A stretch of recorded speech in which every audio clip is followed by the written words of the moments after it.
အမေဒီအိမ်ကနေထွက်သွားပေးပါ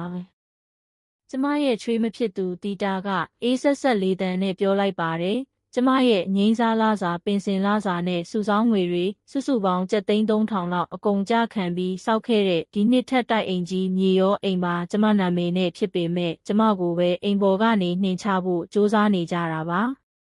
ဒါပေမဲ့ဒါကငါအိမ်လေအမေအိမ်ဟုတ်မဟုတ်အရေးမကြီးဘူးဒါကမိသားစုနေတဲ့အိမ်အဲ့ဒီတော့ကို့သဘောနဲ့ကိုတကူကောင်းဆန်တဲ့စကားတွေမပြောပါနဲ့တီတာရဲ့အဖေအသက်84နှစ်အရွယ်ဦးဘသိန်းကကျမကိုမျက်လုံးဆွေစောင်းကြည့်ရင်ပြောလိုက်ပါတယ်မိမဖြစ်ပြီးတော့နင်ကစကားအရန်တက်မနေနဲ့ဒီအိမ်မှာဆက်နေခြင်းနဲ့ဆိုရင်ငါတို့ခိုင်းတာလို့ငါတို့ပြောတာနားထောင်ပြီးငါတို့ကိုလှုပ်ကြွေးပြုစုရမယ်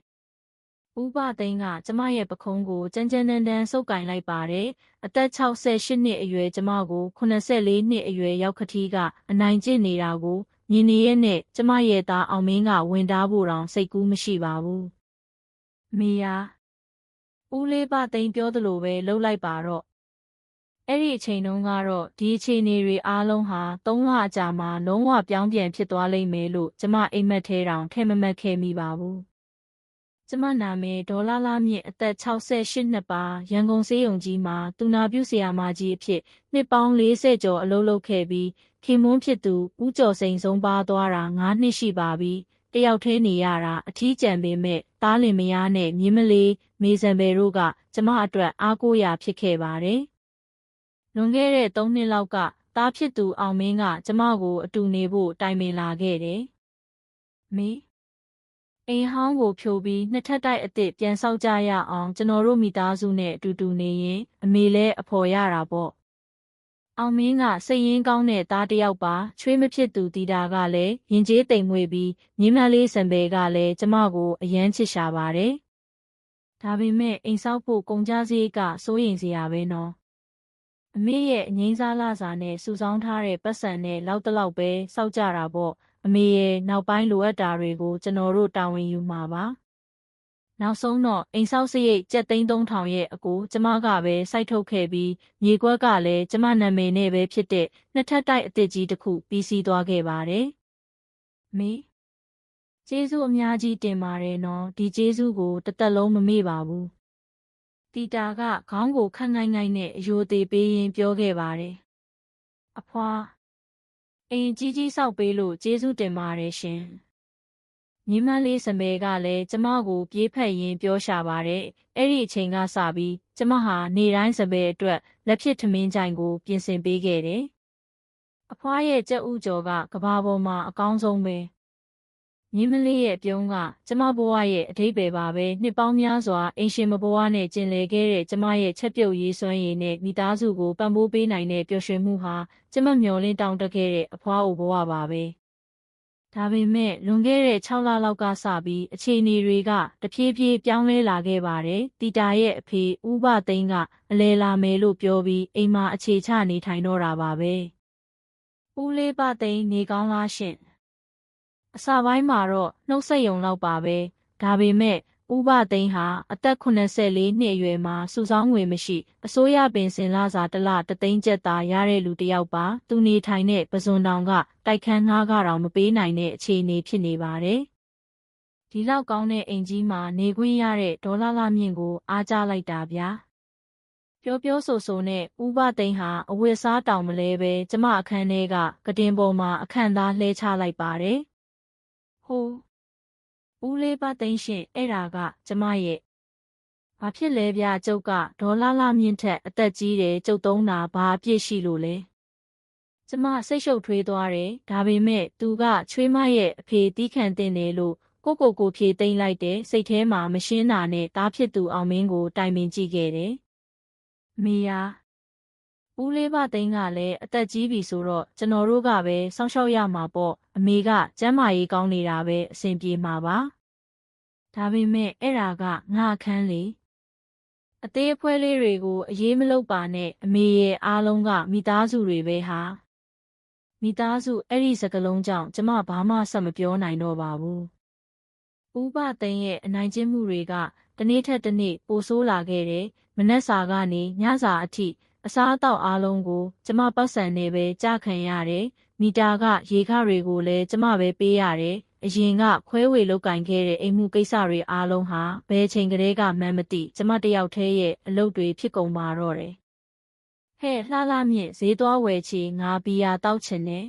။ဦးလေးပါသိန်းအလုပ်တွေပင်ပန်းလာတယ်ထင်တယ်။ဒါပေမဲ့ကျမလည်းပင်ပန်းနေလို့ပါပြီးတော့ဒီလထဲမှာပတ်စံတွေအများကြီးသုံးထားလို့နည်းနည်းတော့ချွေတာမှဖြစ်မယ်။ဘာလဲနင့်တိုင်ကဘာဖြစ်နေတာလဲငါကတီရအဖေကငါသမီးကိုနင်တို့စီပေးထားတာအဲ့ဒီကျေးဇူးကိုပြန်ဆက်ခိုင်းနေတာ။ကျမတက်ပြင်းတစ်ချက်ချပြီးဈေးကိုထွက်လာခဲ့ရတယ်။အသက်68နှစ်အရွယ်ကျမကအသက်84နှစ်အရွယ်ရောက်ကတိကိုပြုစုစောင့်ရှောက်ရတာကတကယ်ပဲမှန်ကန်တဲ့အရာတစ်ခုလား။တနေ့မှာတော့ကျမဟာသူနာပြုဘဝကမှတ်တရပစ္စည်းလေးတွေကိုရှင်းလင်းနေတော့ဦးဘသိန်းကအခန်းထဲကိုခွင့်မတောင်းပဲဝင်လာခဲ့တယ်။ဒါတွေကရှုပ်ပွားနေတာပဲလွှင့်ပစ်လိုက်စမ်းခဏလေးပါရှင်အဲ့ဓာတွေကကျမအတွက်အရေးကြီးလို့အမိုက်ကအမိုက်ပဲငါရှင်းပေးမယ်ဦးဘသိန်းဟာကျမရဲ့အမှတ်တရပစ္စည်းတွေဓာတ်ပုံတွေကိုအမိုက်အိတ်ထဲကိုအတင်းထိုးထည့်လိုက်တဲ့ဆုံးသွားတဲ့ခင်ပွန်းရဲ့အမွေပစ္စည်းဖြစ်တဲ့တန်ဖိုးကြီးနာရီကိုလည်းမသုံးမဲထားရင်နှမျောစရာကောင်းတယ်ဆိုပြီးအပြင်ကဆိုင်မှာရောင်းပစ်လိုက်ပါတယ်အဲ့ဒီပတ်စံတွေအားလုံးဟာဦးဘသိန်းရဲ့ဘောလုံးပွဲလောင်းကြီးတွေထဲမှာပျောက်ကွယ်သွားခဲ့တယ်အရန်ရက်ဆက်တာပဲအဲ့ဒါကကျမခင်ပွန်းရဲ့အမှတ်တရပစ္စည်းလေးမရှိတော့တဲ့လူရဲ့ပစ္စည်းတွေကိုတင်ထားဘာသုံးကြမှာလဲငါကအကျိုးရှိအောင်သုံးပေးလိုက်တာကျေးဇူးတင်တဲ့နေကျမမျက်ရည်တွေဝဲတက်လာတယ်ဒါပေမဲ့မိသားစုရဲ့ငြိမ်းချမ်းရေးအတွက်ငါပဲတီးခံရမယ်လို့တွေးလိုက်တယ်မေပင်ပန်းနေပြီလားတီတာအိမ်ပြန်ရောက်လာတော့ကျမကိုနှုတ်ဆက်ပါတယ်တီတာသမီးအဖေလေးဘာဖြစ်လို့လဲအမေပတ်စံသုံးတာနည်းနည်းလက်လွတ်စပယ်နိုင်လွန်းတယ်လို့ထင်တယ်အမေကပင်စင်လာစာလဲကောင်းကောင်းရနေတာပဲဒီလောက်တော့တက်နိုင်မှာပါအဖေကတသက်လုံးတီးခံပြီးနေလာခဲ့ရတာနည်းနည်းလောက်တော့ခွင့်လွှတ်ပေးလိုက်ပါအမေရဲ့တီတာရဲ့အေးဆက်တဲ့စကားကြောင့်ကျမဆက်ပြောစရာစကားမရှိတော့ဘူးကျမရဲ့ပင်စင်လာစာတဲကနေဥပသိန်းရဲ့အပျော်ပါအတွက်ပတ်စံပေးရတာကဖြစ်တင်ဖြစ်ထိုက်တဲ့ကိစ္စတစ်ခုလားအဲ့ဒီညမှာပဲအောင်မင်းတီတာနဲ့ဥပသိန်းတို့၃ယောက်သားမိသားစုအစည်းအဝေးလုပ်ခဲ့ကြတယ်ကျမကိုလည်းခေါ်ခဲ့ပေမဲ့တရားခံစစ်မေးတဲ့ပုံစံမျိုးဖြစ်နေခဲ့တယ်အမေကိုတလားကိုနေထိုင်စရိတ်ကျပ်2သိန်းပေးဖို့ဆုံးဖြတ်လိုက်တယ်ဘာဖြစ်လို့လဲဦးလေးပါသိန်းရဲ့စေးဘိုးဝါကစားစရိတ်အသုံးစရိတ်တွေပေါ့မိသားစုဆိုတာအချင်းချင်းကူညီရိုင်းပေးရမှာပဲမဟုတ်လားကျပ်2သိန်းဆိုတာကျမပင်စင်လာစာရဲ့အများစုပါဒါပေမဲ့ငါရဲ့နေထိုင်စားတောက်စရိတ်တွေလည်းရှိသေးတယ်လေအမေကဒီလောက်ကောင်းတဲ့အိမ်ကြီးမှာနေရတာပဲဒီထက်ပိုပြီးဘာတွေများလိုချင်နေသေးလို့လဲညီရောအိမ်ရောငါနာမည်နဲ့ငါပတ်စံနဲ့စောက်ထားတာလေအသေးအဖွဲတွေကိုအရေးမလုပ်ပါနဲ့မိသားစုတွေပဲဟာထပ်ပြီးတော့အဲ့ဒီစကလုံးပါပဲမိသားစုဖြစ်တဲ့အတွက်ဘာမဆိုခွင့်လွှတ်ပေးရမယ်လို့သူတို့ထင်နေကြသလားတလားကိုကျပ်2သိန်းထောက်ပံ့ပေးရတဲ့ဘဝစတင်ပြီးတလားအကြာမှာတော့ကျမရဲ့ဘဝဟာကြက်တဲလာခဲ့တယ်တားလင်မယားကိုကျပ်2သိန်းပေးလိုက်ရပေမဲ့ဥပသိန်းရဲ့စေးဘိုးတက်စီခပြီးတော့သူ့ဝါသနာဖြစ်တဲ့ဖဲရိုက်ဖို့ပတ်စံတွေကိုကျမရဲ့စုငွေထဲကနေထပ်တောင်းပြန်ပါတယ်လှလှမြင့်စေးရုံကိုလိုက်ပို့စမ်းဦးလေး grab ခေါ်လိုက်ပါလားတက္ကစီခကနှမျောစရာกว่าနေမောင်းဖို့ကျမအသက်68နှစ်ပါရန်ကုန်မြို့ရဲ့ကကြက်တဲ့လမ်းတွေပေါ်မှာကားမောင်းရမှာစိတ်မချပါဘူးဒါပေမဲ့ညင်းလိုက်ရင်သူ့ဒေါသကိုခံရမှာပါငါအခုဖဲသွားရိုက်မလို့မဖိုးပေးစမ်းဘလောက်ဖွက်ထားလဲကျမစုထားတဲ့ပတ်စံနဲ့အဲ့ဒီလိုအလားဟတရာတွေမလုပ်ပါနဲ့တော့အပန်းဖြေတာလဲလိုအပ်တာပဲဟာကက်ဆေးမနေစမ်းနဲ့1000နောက်တစ်ခါ1000သူတောင်းတဲ့ပမာဏကတဖြည်းဖြည်းများလာခဲ့တယ်ညီမလေးစံပယ်နဲ့ကျမရဲ့ဆက်ဆံရေးကလည်းပြောင်းလဲလာခဲ့တယ်အလဲတန်းကျောင်းသူဖြစ်လာတဲ့စံပယ်ကိုကျမကအရင်တိုင်းလက်ဖြစ်ထမင်းကြိုင်ကိုပေးလိုက်တယ်စံပယ်လေးဒီနေ့သမီးကြိုက်တဲ့ကြက်သားကြော်ထည့်ပေးလိုက်တယ်နော်အဖွာနောက်ဆိုထမင်းကြိုင်လုံးမပေးနဲ့တော့ဘိုးဘိုးကပြောတယ်အဖွာရဲ့ထမင်းကြိုင်ကစင်းရဲသားပုံပေါက်တယ်တဲ့ ကျမနှလုံးသားကိုဓာတ်နဲ့ထိုးလိုက်သလိုနာကျင်သွားတယ်။ဆန်ပဲအဲ့ဒီလိုမပြောရဘူးလေ။တီတာကသမီးဖြစ်သူကိုဆူလိုက်တယ်။ဒါပေမဲ့အသွင်အပြင်ကတော့တကယ်ပဲဟောင်းနှွမ်းနေတာပဲလေ။အခုခေတ်ကလေးတွေနဲ့မလိုက်ဖက်တော့ဘူး။ဟုတ်တယ်ငါဝယ်ပေးတဲ့ထမင်းမှုကပိုစားလို့ကောင်းတယ်မဟုတ်လားဆန်ပဲ။ဦးဘသိန်းကဝင်ပြောလိုက်ပါတယ်လမ်းထိပ်ကထမင်းဆိုင်ကဝယ်လာတဲ့ထမင်းဘူးကိုလက်ညှိုးထိုးပြရင်ဦးဘသိန်းကဂုံယူဝင့်ကြွားနေခဲ့တယ်ကျမရဲ့လက်ဖြစ်ထမင်းကြိုင်ထက်ဆိုင်ကဝယ်တဲ့ထမင်းဘူးကပိုကောင်းတယ်လားရက်အနှဲငယ်အကြာမှာတော့ကျောင်းစရိတ်အတွက်တီတာစီကဖုံးဝင်လာခဲ့တယ်မေစပည့်ကျောင်းခရီးစရိတ်3 သိန်းခွဲလောက်တောင်းလို့ရမလားရှင်ရတာပေါ့မြေးအတွက်ပဲဟာကျေးဇူးတင်ပါတယ်အမေအစဉ်ပြေသွားတာပေါ့ဒါပေမဲ့နောက်တစ်နေ့မှာတီတာကဥပသိန်းကိုမုံဘိုး9000ကျပ်ပေးနေတာကိုကျမမျက်မြင်တွေ့လိုက်ရတယ်မြေးရဲ့ကျောင်းခရီးစရိတ်ကိုကျမစီကတောင်းပြီးဥပသိန်းရဲ့အပျော်ပါးအတွက်တော့တားလင်မယားကထောက်ပံ့ပေးတယ်ဒီကွဲလွဲမှုကြောင့်ကျမအယမ်းကိုအံ့အားသင့်သွားတယ်နောက်ဆုံးမှာတော့အဆုံးဖြတ်ပေးမဲ့ဖြစ်ရက်တစ်ခုဖြစ်ပွားခဲ့ပါတယ်ကျမဧကန်ထဲမှာနားနေတော့ဥပသိန်းရောက်လာခဲ့တယ်လှမြင့်ဖယ်စန်းငါ TV ကြည့်မလို့ဦးလေးကျမလည်းပင်ပန်းနေလို့ပါငါကယောက်ျားတီးတန့်ခန်းလိုတယ်နောက်ဆိုနင်ကဧကန်မှာပဲအိတ်အဲ့ဒီလိုတော့ဘယ်ဖြစ်မလဲနင်ခန်းကိုငါသုံးမယ်မိမဖြစ်ပြီးတော့ဒီလောက်တော့လုပ်ပေးရမှာပေါ့ကျမမယုံနိုင်အောင်ဖြစ်သွားတယ်ကျမရဲ့အခန်းကိုအတင်းအရမသိမ်းပိုက်ပြီးဧကန်ကဆိုဖာပေါ်မှာအိတ်ခိုင်းနေတာပါကျမထပ်ပြီးတော့အောင်မင်းကိုတိုင်ပင်ခဲ့တယ်မေယာ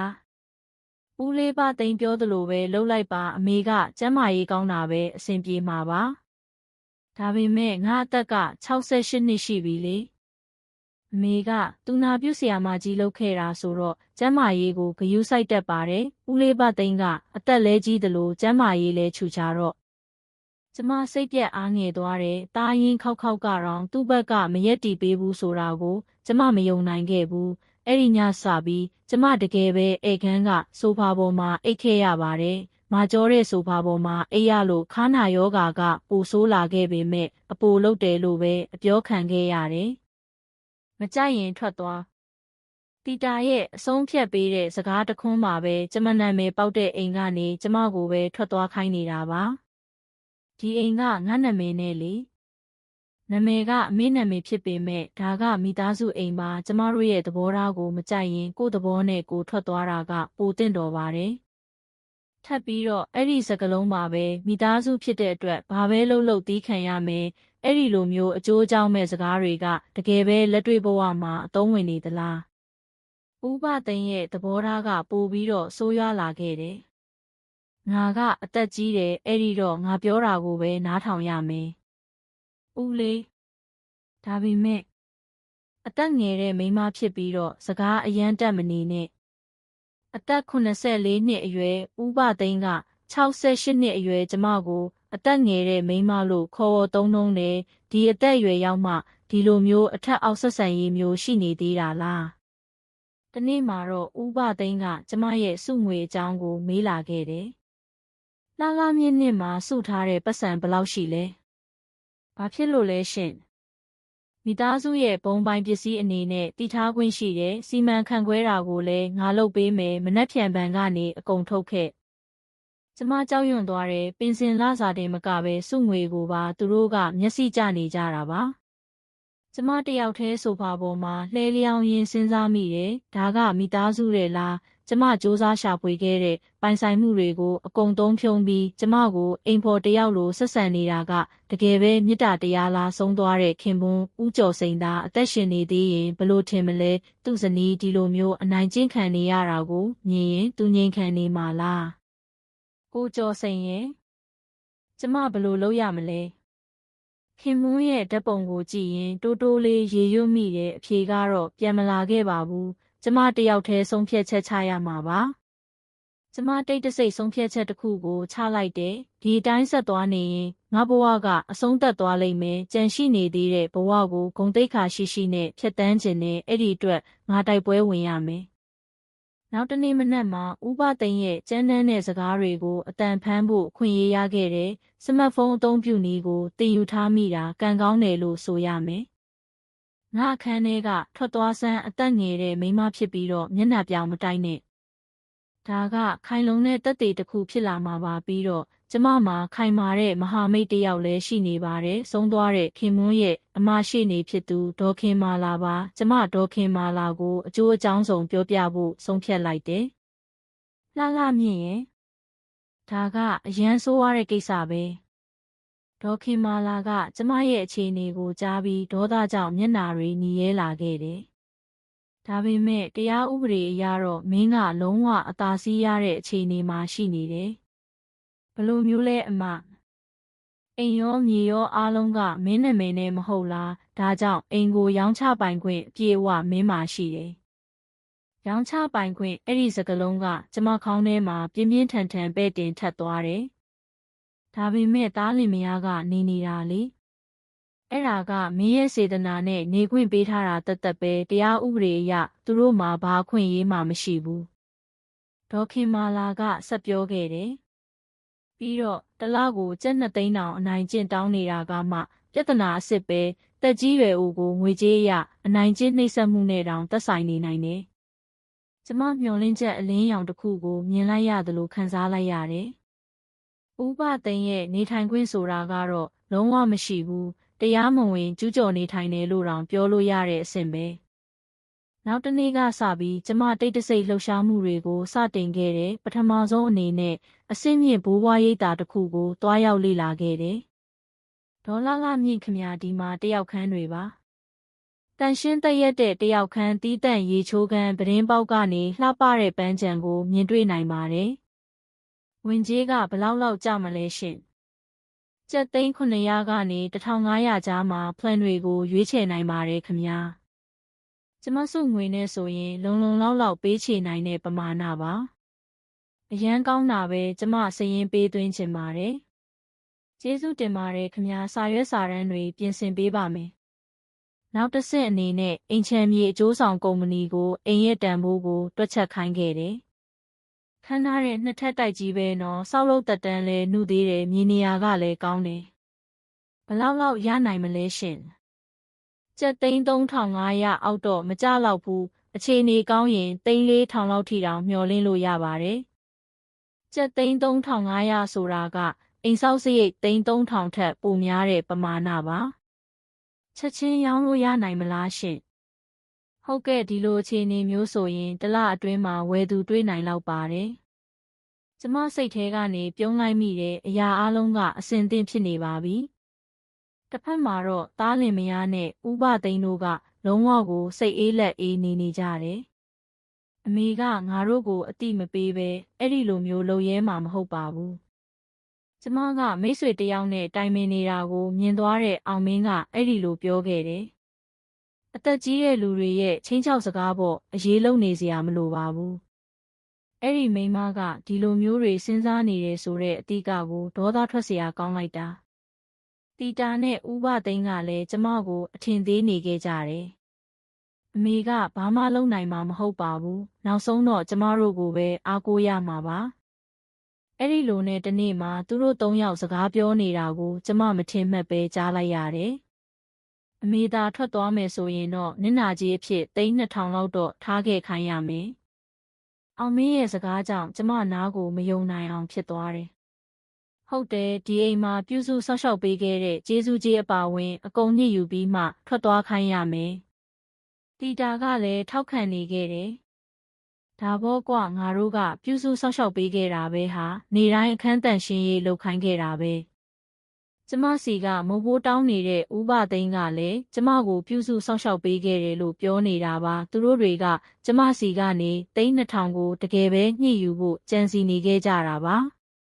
ကျမကအတန်ဖန်းဆက်ကိုသုံးပြီးဒီစကားဝိုင်းကိုလည်းတေးသေးချာချာမှတ်တမ်းတင်ထားလိုက်တဲ့တက်သေးတွေကတဖြည်းဖြည်းစုပုံလာနေပါပြီ။ဒေါ်ခင်မာလာကိုတိုင်ပင်တော့တရားဝင်စာပို့ဖို့အတွက်ပြင်ဆင်မှုတွေကိုလှုပ်ဆောင်ပေးခဲ့တယ်။တလအတွင်းဖယ်ရှားပေးရန်အကြောင်းကြားစာအတင်းအဓမ္မဖယ်ရှားနိုင်ခြေရှိကြောင်းကိုပါထည့်ရေးထားရမယ်။ တကယ်ပဲအဲ့ဒီလောက်ထိလှုပ်ဖို့အဆင်ပြေပါမလားအမောင်လှလှမြင့်မင်းပါအမားမှမလုပ်ထားဘူးကိုပိုင်ဆိုင်မှုကိုကိုယ်တိုင်စီမံခန့်ခွဲတာကဖြစ်သင့်ဖြစ်ထိုက်တဲ့အခွင့်အရေးပဲတခြားရှိနေတယောက်နဲ့လည်းမိတ်ဆက်ပေးခဲ့တယ်ဒေါ်လှလှမြင့်ရဲ့ကိစ္စကိုလုံးဝတရားဝင်နီးလန်းအတိုင်းလှုပ်ဆောင်နိုင်ပါတယ်တစ်ဖက်ရဲ့လုပ်ရက်တွေကမှပြဿနာရှိနေတာပါဘယ်လိုမျိုးပြဿနာတွေလဲရှင်တက်ကြီးရွယ်အိုကိုငွေကြေးအရအနိုင်ကျင့်နှိပ်စက်မှုနေအိမ်ကျူးကျော်မှုချိန်ချောက်ငွေညှစ်မှုတွေနဲ့တောင်သက်ဆိုင်နေနိုင်ပါတယ်။ကျမတပ်ပြင်းတစ်ချက်ချလိုက်တယ်တရားဥပဒေအရရောလူချင်းဝတ်အရပါကျမဘက်ကမှန်ကန်နေပါတယ်။အိမ်ရောင်းချရေးစာချုပ်ကိုလည်းတရားဝင်ချုပ်ဆိုပြီးသွားပါပြီ။ဝယ်သူကရင်းနှီးမြှုပ်နှံမှုအတွက်ဝယ်ယူတဲ့ကုမ္ပဏီတစ်ခုဖြစ်ပြီးငွေသားနဲ့တခါတည်းအပြေးချေမှာပါလာမယ့်လကုန်မှာအိမ်အပ်ရမှာပါရှေ့နေကလည်းအားလုံးကိုစစ်ဆေးအတည်ပြုပေးခဲ့ပြီးပါပြီအရာအားလုံးကအစဉ်ပြေချောမွေ့စွာနဲ့ရှေ့ဆက်နေပါတယ်အဲ့ဒီအတော်အတွင်းမှာလည်းဥပသိန်းရဲ့ကြမ်းတမ်းမှုတွေကဆက်ရှိနေခဲ့တယ်လှလှမြင့်နောက်တစ်ခါငါတို့ကြီးပဲအပန်းဖြေခီးသွားမလို့ပတ်စံထုတ်ပေးစမ်းဦးလေးကျမမှာပတ်စံမရှိတော့ဘူးလိမ်မပြောနဲ့နင့်မှာစုငွေတွေရှိသေးတယ်မဟုတ်လားဒါပေမဲ့အဲ့ဒါကကျမရဲ့အဖွားအိုဘဝအတွက်စုထားတာပါစင်ကြေမပေးနဲ့နင့်ပတ်စံကဘုံပိုင်ပစ္စည်းလို့ပြောထားတယ်မဟုတ်လားဒီစကားဝိုင်းကိုလည်းအတန်ဖမ်းထားလိုက်တဲ့တက်သေးတွေကလုံလောက်နေပါပြီသားလင်မယားနဲ့ဥပသိန်းတို့ကကျမတကယ်ပဲတခုခုလုပ်လိုက်မယ်လို့ထင်မထားခဲ့ကြပါဘူး68နှစ်အရွယ်အဖွားအိုတယောက်ကဘာများတက်နိုင်မှလဲလို့လုံးဝကိုအထင်သေးနေခဲ့ကြတာပါဒါပေမဲ့သူတို့မသိတာကသူနာပြုဆရာမကြီးအဖြစ်နှစ်ပေါင်း40လုပ်ခဲ့တဲ့ကျမရဲ့စိတ်သက်ခိုင်မာမှုခင်ပွန်းကိုပြုစုဆောက်ရှောက်ရင်းတင်ယူခဲ့ရတဲ့တီးခံနိုင်စွမ်းပြီးတော့ကိုယ့်ရဲ့ဂုဏ်သိက္ခာကိုကာကွယ်ဖို့ဆုံးဖြတ်ထားတဲ့စိတ်သက်တွေပါပဲမနှက်ဖြန်မှာတရားဝင်အကြောင်းကြားစာရောက်လာတော့မှာပါသူတို့ရဲ့မာနတွေပြိုလဲသွားမဲ့အချိန်ကနောက်ဆုံးတော့ရောက်လာတော့မှာပါဘိုးဘွားရိပ်သာရဲ့ဝင်ခွင့်လျှောက်လွှာတွေလည်းပြီးစီးသွားပါပြီကျမရဲ့ဘဝတစ်ကစတင်တော့မှာပါကိုကျော်စိန်ကြည့်နေပေးပါနော်ရှင့်ရဲ့ဇနီးကတတိရှိတဲ့မိန်းမတစ်ယောက်ပါခင်ပွန်းရဲ့ဓာတ်ပုံကိုကြည့်ရင်ပြုံးပြလိုက်မိတယ်မနှက်ဖြန်ကစပြီးကျမရဲ့တံပြန်တိုက်ခိုက်မှုတွေစတင်တော့မှာပါနောက်ဆုံးမှာတော့အဆုံးဖြတ်ပေးမယ့်နေ့ရောက်လာခဲ့ပါပြီမနက်အစောကြီးမှာတရားဝင်စာတစ်စောင်ရောက်လာခဲ့တယ်ဒါကဘာကြီးလဲတီတာကစာအိတ်ကိုကင်ရင်စိတ်ရှုပ်ထွေးနေခဲ့တယ်အောင်မင်းနဲ့ဥပသိန်းတို့လည်းစုယုံလာကြတယ်တလအတွင်းဖယ်ရှားပေးရန်အကြောင်းကြားစာတဲ့အောင်မင်းရဲ့မျက်နှာကဖြူဖြော့သွားတယ်အိမ်ရောင်းချပြီးဝယ်သူထံသို့အပြီးပိုင်လွှဲပြောင်းပေးရန်သတ်မှတ်ပြီးဖြစ်တည်တဲ့ဒါကဘာလဲနောက်နေတာလားအဲ့ဒီအယူမှလှလှမြင့်ကဒီလိုမျိုးလုံးနိုင်မှာမဟုတ်ဘူးဥပသိန်းကစိတ်လှုပ်ရှားမှုကိုမဖုံးကွယ်နိုင်တော့ပဲပြောလိုက်တယ်ကျမကဧကန်ထဲကိုတိတ်တဆိတ်ဝင်သွားလိုက်တယ်မင်္ဂလာနံနက်ခင်းမှာတရားဝင်စာရောက်လာပြီထင်တယ်မေဒါကဘာနောက်နေတာလဲနောက်နေတာမဟုတ်ပါဘူးဒီအိမ်ကိုရောင်းလိုက်ပြီ3ယောက်စလုံးစကလုံးတွေပျောက်ဆုံးသွားကြတယ်တကယ်ပဲလှုပ်လိုက်မယ်လို့သူတို့ထင်မထားခဲ့ကြပါဘူးကို့သဘောနဲ့ကိုဒီလိုလှုပ်လို့ရမလားဒီအိမ်ကကျမနာမည်နဲ့ပါကျမပတ်စံနဲ့စောက်ခဲ့တာပါကျမရောင်းတာဘာပြဿနာရှိလို့လဲဒါပေမဲ့ငါတို့ကနေနေတာလေအဲ့ဒါကကျမရဲ့စေတနာနဲ့နေခွင့်ပေးထားတာပါဒါပေမဲ့အခုတော့အဲ့ဒီလိုနေခွင့်ပေးဖို့မလိုအပ်တော့ဘူးတီတာကငိုချလိုက်တယ်ဘာဖြစ်လို့ရုတ်တရက်ကြီးဒီလိုလုပ်ရတာလဲရုတ်တရက်ကြီးဟုတ်လားကျမ6လလုံးတီးခံခဲ့ရတာလေဦးလေးပသိန်းကအခန်းကိုအတင်းသိမ်းပိုက်ပြီးဆိုဖာပေါ်မှာအိတ်ခိုင်းခဲ့တာပင်စင်လာစာကိုအနိုင်ကျင့်တောင်းပြီးဂုံတိတ်ခါကိုစော်ကားခဲ့တာတွေအပြင်တခြားအရာတွေအများကြီးပဲဒီထက်ပိုပြီးတော့ရှင်းတို့နဲ့အတူတူဆက်နေဖို့စိတ်ကူးမရှိတော့ဘူးအဲ့ဒီအခါမှာဥပသိန်းကဒေါသတကြီးနဲ့ပြောလိုက်တယ်ဒါဆိုရင်ငါကဘယ်လိုလုပ်ရမှာလဲဒီအိမ်မရှိတော့ရင်ငါသွားစရာနေရာမရှိဘူးလေအဲ့ဒါကကျမနဲ့မသက်ဆိုင်ပါဘူးရှင့်သဘောနဲ့ရှင်တိုက်ခန်းကိုစွန့်ခွာပြီးဒီအိမ်ကိုရောက်လာခဲ့တာပဲမဟုတ်လားမိသားစုကိုဒီလိုအေးဆက်ဆက်စကားတွေမပြောနဲ့ကျမကိုအသက်ငယ်တဲ့မိန်းမလို့ခေါ်ပြီးအထင်သေးခဲ့တာဘသူလဲကျမအခန်းကိုလူယူပြီးကျမရဲ့ပင်စင်လာစာနဲ့နေထိုင်ကျမကိုအထင်သေးခဲ့တာဘသူလဲ ဘာပြောတယ်နင့်ကိုငါဦးဘသိန်းကကျမကိုပြေးထိုးတော့မဲ့ပုံစံနဲ့ပြောလိုက်တယ်ရာဇဝတ်မှုဖြစ်အောင်လုပ်ချင်တယ်ဆိုရင်တော့ကြိုက်တယ်လို့လုပ်ပါဒါပေမဲ့အဲ့ဒီနောက်ဘာဖြစ်လာမလဲဆိုတာကိုတော့စဉ်းစားကြည့်ပေါ့ဦးဘသိန်းရဲ့မျက်နှာကဖြူလျှော့သွားတယ်ပြီးတော့အောင်မင်းကအသေးအတန်ဖြောင်းဖျဖို့ကြိုးစားခဲ့တယ်မေကျွန်တော်တို့စကားပြောကြရအောင်တခုခုဖြေရှင်းလို့ရတဲ့နည်းလမ်းရှိမှာပါ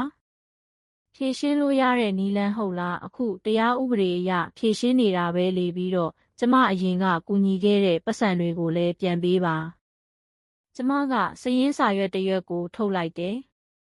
ရှုပ်ထွေးနေမှာစိုးလို့အဖြေကိုပဲပြောပြမယ်နော်ဦးလေးဘသိန်းကိုပေးခဲ့ရတဲ့ပတ်စံတွေတစ်လကိုကျပ်2သိန်းပေးခဲ့ရတဲ့ပင်စင်လစာတွေတခြားအသုံးစရိတ်တွေအားလုံးပေါင်းလိုက်ရင်340ရှိတယ်အဲ့ဒီလောက်ပမာဏကိုဘယ်လိုလုပ်ပေးနိုင်မှာလဲဒါပေမဲ့ရှင်တို့ကကျမကိုနင့်နာကြီး3,200ထားခဲ့ဖို့ပြောခဲ့တယ်မဟုတ်လား340တောင်မပေးနိုင်တဲ့ရှင်တို့ကဘာဖြစ်လို့ကျမက3,200တောင်ပေးနိုင်မယ်လို့ထင်ခဲ့တာလဲကျမကအတန်ဖမ်းထားတဲ့ဖိုင်ကိုဖွင့်ပြလိုက်တဲ့အောင်မင်းတို့ရဲ့ရက်ဆက်တဲ့စကားဝိုင်းကပြန့်လွင့်လာခဲ့တယ်အတန်ဖမ်းထားမယ်လို့တော့ထင်မထားခဲ့ဘူးမလားတီတာကကျမ်းပြင်ပေါ်မှာထိုင်ချလိုက်တယ်ကျမတို့ဘယ်လိုလုပ်ရမလဲအဲ့ဒါကကျမရဲ့ပြဿနာမဟုတ်ပါဘူးကို့ဘာသာကိုစဉ်းစားကြပေါ့ပြီးတော့တစ်လအတွင်းမှာဒီအိမ်ကနေထွက်သွားပေးပါနောက်တစ်နေ့မှာကျမရဲ့ဖုန်းကိုသားဖြစ်သူစီကဖုန်းဝင်လာခဲ့တယ်မေတောင်းပန်ပါတယ်စိတ်ပြောင်းပေးပါဦးစိတ်ပြောင်းဖို့မလိုအပ်တော့ဘူးကျွန်တော်တို့ဘယ်မှာသွားနေရမှာလဲမသိဘူးလေကို့ဘာသာကိုအိမ်ငှားရှာပေါ့လူတိုင်းကအဲ့ဒီလိုပဲနေထိုင်နေကြတာပဲအဲ့ဒီလိုငှားဖို့ပတ်စံကဘယ်မှာရှိလို့လဲမလောက်ရင်အချိန်ပိုင်းအလုပ်လေးပါလေးလုပ်ပြီးရှာပေါ့ကျမကအေးဆက်ဆက်ပြောချလိုက်တယ်မေကျွန်တော်ကအမေသားလေသားဖြစ်တိုင်းတစ်သက်လုံးစောင့်ရှောက်ပေးနေရမှာလားမင်းတက်လဲမငယ်တော့ဘူးလေမင်းတငယ်ချင်းတွေအားလုံးကကိုခြေထောက်ပေါ်ကိုရက်တီနေကြပြီးအခုထိမိဘကိုအားကိုးနေရတာမရှက်ဘူးလားဖုန်းတစ်ဖက်ကနေအောင်မင်းကိုနေတန်ကိုကြားလိုက်ရတယ်ဒါပေမဲ့ကျမရဲ့စိတ်ကလှုပ်ရှားမသွားတော့ပါဘူးနှစ်ပတ်အကြာမှာသူတို့ကကျမနေထိုင်တဲ့ဘိုးဘွားရိပ်သာကိုအသေးအတန်ရောက်လာခဲ့ကြတယ်အဲကြိုကောင်တာမှာတွေးဆုံခွင့်တောင်းခဲ့ပေမဲ့ကျမကငင်းပယ်လိုက်တယ်တောင်းပန်ပါတယ်ခမညာဒေါ်လာလာမြင့်ကတွေးဆုံဖို့ညင်းဆိုနေပါတယ်မေတောင်းပန်ပါတယ်စကားပြောခွင့်ပေးပါဦးအောင်မင်းရဲ့အတန်ကဓာတ်လေကားခန်းမအထိပြန့်လွင့်လာခဲ့တယ်ဒါပေမဲ့ကျမထွက်မတွေးခဲ့ပါဘူးအဲကြိုကောင်တာကဝန်ထမ်းကကျမကိုအကြောင်းကြားခဲ့တယ်တနာရီလောက်စောင့်နေခဲ့ကြပေမဲ့ပြန်သွားကြပါပြီနောက်တစ်ခါထပ်လာအောင်မယ်လို့တော့ပြောသွားပါတယ်တလအကြာမှာအိမ်လွှဲပြောင်းရေးကိစ္စတွေပြီးစီးသွားခဲ့တယ်ကျပ်3,200နဲ့ရောင်းချနိုင်ခဲ့ပြီးအိမ်ဆောက်တုံးကချေးထားတဲ့ချေးငွေအကျွင်းကြံကိုနှုတ်လိုက်ရင်တောင်အမျက်အစွန်းအများကြီးကြံခဲ့ပါတယ်သားလင်မယားကတော့တလငါးက3သိန်းခွဲကျပ်ပေးရတဲ့ကျင်းမြောင်းတဲ့တိုက်ခန်းတစ်ခုကိုပြောင်းရွှေ့သွားခဲ့ကြတယ်နှစ်ထပ်တိုက်အိမ်ကြီးကနေနှစ်တိုက်ခန်းလေးစီတို့သူတို့ရဲ့ဘဝကတမဟုတ်ချင်းပြောင်းလဲသွားခဲ့တယ်ပြီးတော့ဦးဘသိန်းသားလင်မယားအတွက်ဦးဘသိန်းကဝင်ထုတ်ဝင်ပိုးတစ်ခုဖြစ်လာခဲ့တယ်အဖေကျမတို့အိမ်မှာတော့နောက်ထပ်ဆောက်ရှောက်ပေးနိုင်တော့မှာမဟုတ်ဘူးတီတာကဦးဘသိန်းကိုအတိပေးလိုက်တယ်အိမ်ကလည်းကျင်းတယ်ပတ်စံလည်းမရှိတော့ဘူးနောက်ဆုံးမှာတော့အိမ်ကနေနှင်ထုတ်ခံလိုက်ရတဲ့ဦးဘသိန်းကပင်စင်လစာတစ်လ3သိန်းကျပ်နဲ့ဘဝကိုမရက်တီနိုင်တော့ပဲတစ်လကို9,000ကျပ်သာပေးရတဲ့ဘိုးဘွားရိပ်သာတစ်ခုကိုဝင်ရောက်သွားခဲ့ရတယ်အဲ့ဒါကပစ္စည်းကရိယာတွေရောဝန်ထမ်းတွေရဲ့အရေးသွေးပါနှိမ့်ကျတဲ့နေရာတစ်ခုပါပဲလူအများကြီးစုနေရတဲ့အခန်းကျယ်ကြီးညံပြင်းတဲ့အစားအစာကြမ်းတမ်းတဲ့ဝန်ထမ်းတွေကြားမှာဦးဘသိန်းကတဖြည်းဖြည်းနဲ့ပိန်လီချုံကျလာခဲ့တယ်။3 လအကြာမှာတော့တီတာစီကဖုန်းဝင်လာခဲ့တယ်။မေအဖေကိုတနာလို့ပါကယ်ပါဦး။ကျမကတီတာရဲ့တောင်းပန်စကားတွေကိုနားထောင်ရင်းသတင်းပေါက်အပြင်ဘက်ကပန်းချံကိုငေးကြည့်နေခဲ့တယ်။တောင်းပန်ပါတယ်အမေရဲ့အရင်ကကိစ္စတွေကိုမေးလိုက်ပါဒီအတိုင်းဆိုရင်အဖေတည်သွားလိမ့်မယ်ကျမကဦးဘသိန်းလုပ်ခဲ့တာတွေကိုခွင့်လွှတ်ပေးဖို့စိတ်ကူးမရှိဘူးသူဘလို့ပဲဖြစ်ဖြစ်ကျမနဲ့မသက်ဆိုင်တော့ဘူး အဲ့ဒီတုန်းကကျမတို့လည်းအခြေအနေမကောင်းလို့ပါကျမရဲ့ပင်စင်လစာကိုအကုန်လူယူသွားပြီးတော့အခြေအနေမကောင်းဘူးဟုတ်လားအဲ့ဒီတုန်းကရှင်းတို့ချမ်းသာနေခဲ့တာပဲလေအခုကအဲ့ဒီအကျိုးဆက်တွေပြန်ခံစားနေရတာပဲတီတာစကားဆက်မပြောနိုင်တော့ဘူးမေအဖေကနေတိုင်းကိုနေတဲ့ဒေါ်လာလမြင့်ကိုတောင်းပန်ခြင်းနေတဲ့အဲ့ဒါနဲ့ဘာဖြစ်လဲဖုန်းတစ်ဖက်ကနေဦးဘသိန်းရဲ့အတန်ကိုကြားလိုက်ရတယ်ဒေါ်လာလမြင့်တောင်းပန်ပါတယ်ကြုံမှားသွားပါတယ်ကဲပါအောင်အရင်ကကျမကိုအသက်ငယ်တဲ့မိန်းမလို့ခေါ်ခဲ့တဲ့ဦးဘသိန်းကအခုတော့ငိုယိုပြီးကျမကိုတောင်းပန်နေပါတယ်ဦးဘသိန်းရှင်းကြောင့်ကျမနဲ့တားလင်မယားရဲ့ဆက်ဆံရေးပျက်စီးသွားခဲ့တာလေအဲ့ဒါအတွက်တောင်းပန်ပါတယ်ခွင့်မတောင်းပဲအတူတူနေခဲ့တဲ့တစိမ့်တစ်ယောက်ဖြစ်တဲ့ရှင်ကိုကယ်တင်ပေးဖို့ကျမမှာတာဝန်မရှိဘူးဒေါ်လာလမြင့်တောင်းပန်ပါတယ်နောက်တစ်ခါခွင့်ရေးပေးပါဦးကျမတက်ပြင်းတစ်ချက်ချလိုက်တယ်ရှင်ကရောကျမကိုတစ်ခါလောက်ဖြစ်ဖြစ်အခွင့်ရေးပေးခဲ့ဘူးလို့လားဦးဘသိန်းအဖြေမပေးနိုင်တော့ဘူးမေကျမတို့မှားသွားတာတော့မှန်ပါတယ်ဒါပေမဲ့အဖေကအသက်84နှစ်ရှိပြီလေ84နှစ်ဖြစ်တော့ဘာဖြစ်လဲ68နှစ်အရွယ်ကျမကိုကျန်းမာရေးကောင်းတာပဲအဆင်ပြေပါတယ်လို့ပြောခဲ့တာဘာလို့လဲကိုမိဘကိုတန်မိုးထားခြင်းနဲ့စိတ်ကိုတော့နားလည်ပါတယ်ဒါပေမဲ့အဲ့ဒီအကူအညီကိုကျမစီကမတောင်းပါနဲ့ကျမထိုင်ရာကနေထပြီးသတင်းပေါက်နာကိုသွားလိုက်တဲ့ပန်းချံထဲမှာချယ်ရီပန်းတွေကလှပစွာဖူးပွင့်နေပါတယ်တီတာတခုလောက်မေးပါရစေဘာဖြစ်လို့အခုမှကျမစီကိုအကူအညီလာတောင်းရတာလဲအဲ့ဒါကမိသားစုဖြစ်နေလို့ပါကျမကတော့မိသားစုလို့မတတ်မှတ်တော့ဘူးကျမအတွက်ရှင်တို့ကအတိတ်ကလူတွေဖြစ်သွားပါပြီတီတာရဲ့ငိုတန်ကပိုကျလာခဲ့တယ်ကျမတို့မှားသွားပါတယ်ခွင့်လွတ်ပေးပါဦးခွင့်လွတ်ပေးစရာလည်းမရှိဘူးကျမကဦးဘသိန်းကိုကူညီပေးဖို့တာဝန်လည်းလုံးဝမရှိဘူးကျမရဲ့အတန်ကတိုးညင်းနေပေမဲ့ဒေါသတွေပါဝင်နေခဲ့တယ်မေစံပယ်ကလည်းအဖွားကိုတွေးချင်လို့ငိုနေတယ်ကျမရဲ့လက်ဖြစ်ထမင်းချိုင်ကိုစင်းရဲသားပုံပေါက်တယ်လို့ပြောခဲ့တဲ့စံပယ်လေးဟုတ်လားအဲ့ဒီတုန်းကခလေးမှုလို့ပါအဲ့ဒီတုန်းကအလဲတန်းကျောင်းသူဖြစ်နေပြီးအကောင်းဆိုးကိုကောင်းကောင်းခွဲခြားတတ်တဲ့အရွယ်ရောက်နေပါပြီကျမကအေးဆက်ဆက်နဲ့ဆက်ပြောခဲ့တယ်တီတာရှင်တို့ကကျမကိုမိသားစုတစ်ယောက်လိုမဆက်ဆံခဲ့ဘူးကျမကလည်းရှင်တို့ကိုမိသားစုတစ်ယောက်လိုမမြင်တော့ဘူးပြီးတော့ကျမမှာမိသားစုအသစ်ရှိနေပြီမိသားစုအသစ်ဟုတ်လားဒီမှာရှိတဲ့ဘိုးဘွားရိပ်တာကလူတွေအားလုံးပါကျမကိုလေးစားတန်ဖိုးထားတဲ့တကယ်မိသားစုစစ်စစ်တွေပါဘိုးဘွားရိပ်တာမေနောက်တစ်ခါအဲ့ဒီလိုမျိုးမဆက်ဆံတော့ပါဘူးဒါကြောင့်နောက်ကျသွားပြီးကျမကရှင်တို့နဲ့ဘာမှမပတ်သက်တော့ဘူးနောက်တစ်နေ့မှာအောင်မင်းစီကလည်းဖုန်းဝင်လာခဲ့တယ်မေကျွန်တော်မှားသွားပါတယ်တကယ်ပဲတောင်းပန်ပါတယ်အောင်မင်းမင်းကငါသားဖြစ်ခဲ့ဘူးတယ်ဒါပေမဲ့အဲ့ဒါကအတိတ်ကကိစ္စတွေပါအတိတ်ကကိစ္စဟုတ်လား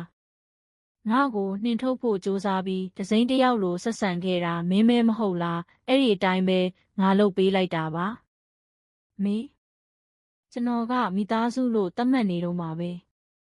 မိသားစုဆိုရင်ဥပသိန်းရဲ့စကားကိုနားထောင်ပြီးအမေရင်းရဲ့ဂုဏ်သိက္ခာကိုစော်ကားမှာလားအောင်မင်းဘာမှပြန်မဖြေနိုင်တော့ဘူးပြီးတော့နင့်နာကြီး3,200ထားခဲ့ဖို့ပြောခဲ့တာဘူးလေအဲ့ဒါကခဏတာစိတ်လိုက်မှန်ပါနဲ့ခဏတာစိတ်လိုက်မှန်ပါဟုတ်လားအတန်ဖိုင်ထဲမှာတော့အရန်ကိုအစီအစဉ်တကျရှိနေခဲ့တာပဲကျမဆက်ပြောခဲ့တယ်အောင်မင်းမင်းကအသက်42နှစ်ရှိတဲ့လူကြီးတစ်ယောက်ဖြစ်နေပြီးကိုမိသားစုကိုကိုယ်တိုင်လှုပ်ကြွေးပြုစုပါ